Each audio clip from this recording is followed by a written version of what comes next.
चर्चा होत्या, मात्र प्रफुल्ल पटेलांचाच वर्चस्व पाहायला मिळाला। कुठेही हे सर्व चुकीची गोष्ट आहे। आमच्याकडे काही सुप्त संघर्ष नाही। हे सुप्त संघर्ष कुठून लोक म्हणतात आम्हाला तर समजत नाही। आज पक्षाचे आदरणीय नेते सुनीत्राताई पवार, आदरणीय नेते पार्थ पवार, आदरणीय भुजबळ साहेब, दिलीप वळसे पाटील साहेब, आशिष शेलार साहेब, भरत गोगवले साहेब आणि राष्ट्रवादी काँग्रेस पक्षाचे सर्व लोकांनी एक मताने निर्णय करून मला उमेदवारी दिली। मी नामांकन दाखल केला। कुठेही असं मला तर वाटत नाही की कुठे सुप्त संघर्ष आहे। हे सर्व गोष्ट बोलण्यासाठी काहीतरी पाहिजे बोलायला, म्हणून लोक बोलतात।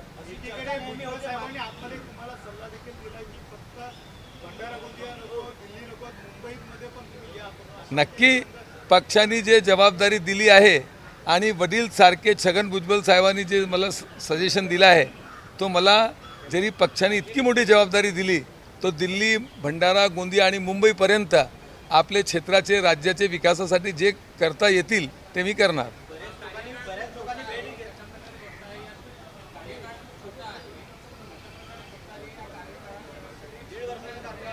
2 वर्षाचे 2 वर्ष मला भरपूर आहे। मी 18 तास माझ्या पक्षासाठी काम करणार आहे।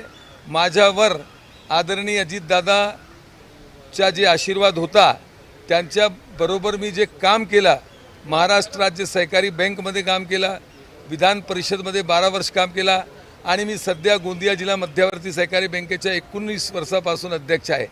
हे सर्व अनुभव आणि खासदार प्रफुल्ल पटेल साहेब आहे, पार्थ पवार साहेब आहे, यांच्या सर्वांचा जे मला तिथे सहयोग भेटणार आहे आणि महायुती आहे म्हणून काम करताना कुठे अडचण होणार नाही।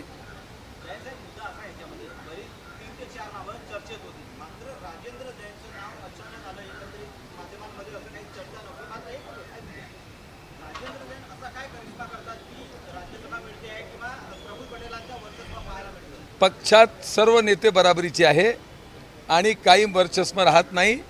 पक्षात आवेदन करण्याचा अधिकार सर्व कार्यकर्त्याला आहे आणि पक्ष निर्णय करताना हे विचार करते, पक्षाला निर्णय करताना हे विचार करावा लागते आणि पक्ष जे निर्णय करते, पक्षाने समजला की पूर्व विदर्भचे एक सामान्य कार्यकर्त्याला द्यायचा, तो मला मिळाली।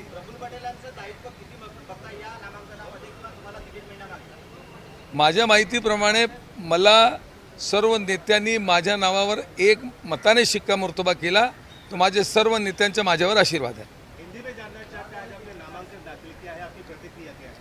मैंने आज जो अपना राज्यसभा के लिए नामांकन दाखिल किया, मेरे पक्ष राष्ट्रवादी कांग्रेस पार्टी अजीत पवार जी के गठ के माध्यम से मुझे ये जो उम्मीदवारी दी गई है, ये मेरे लिए बहुत गौरव और मेरे लिए खुशी की बात है।